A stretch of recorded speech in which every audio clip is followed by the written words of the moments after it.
Ირინა ბათიაშვილის წიგნის პრეზენტაცია გაიმართა სამეცნიერო კვლევით სექტორში ქალთა წარმომადგენლობა თბილისის სახელმწიფო უნივერსიტეტის ბაზაზე და საერთაშორისო მიდგომები. ეს არის სახელწოდება პოსტსადოქტორო კვლევის, რომელიც ავტორმა საქართველოსა და გერმანიაში შეასრულა.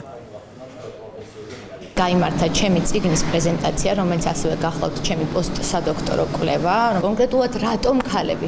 ქალთა უფლებების წახალისება ემსახურება ერთ მთავარ მიზანს. ეს არის თანასწორობის თანასწორობის უფლების პრაქტიკულ რეალიზაციას და ასევე თანაბარი უფლებებით სავსე გარემოს შექმნას.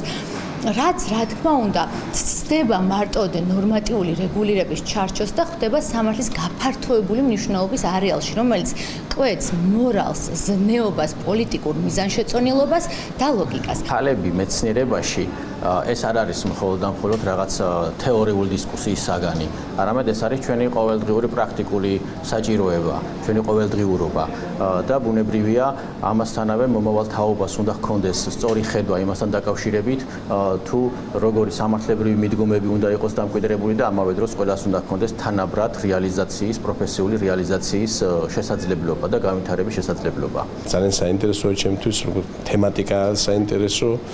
რამდენადაც ეს არის სოციალური სახელმწიფოს ერთ-ერთი მნიშვნელოვანი ფაქტორი, თანასწორობა ქალებსა და მამაკაცებს შორის. მან მიუმატა კიდე რამდენიმე ძალიან სერიოზული ფაქტორი ამ წიგნს. ევროპასთან ურთიერთობის კუთხით, გერმანიაში ვიცი რომ გაცვლა თემასთან დაკავშირებით და ძალიან სერიოზულ ნაშრომთან გვაქვს ჩვენ საქმე.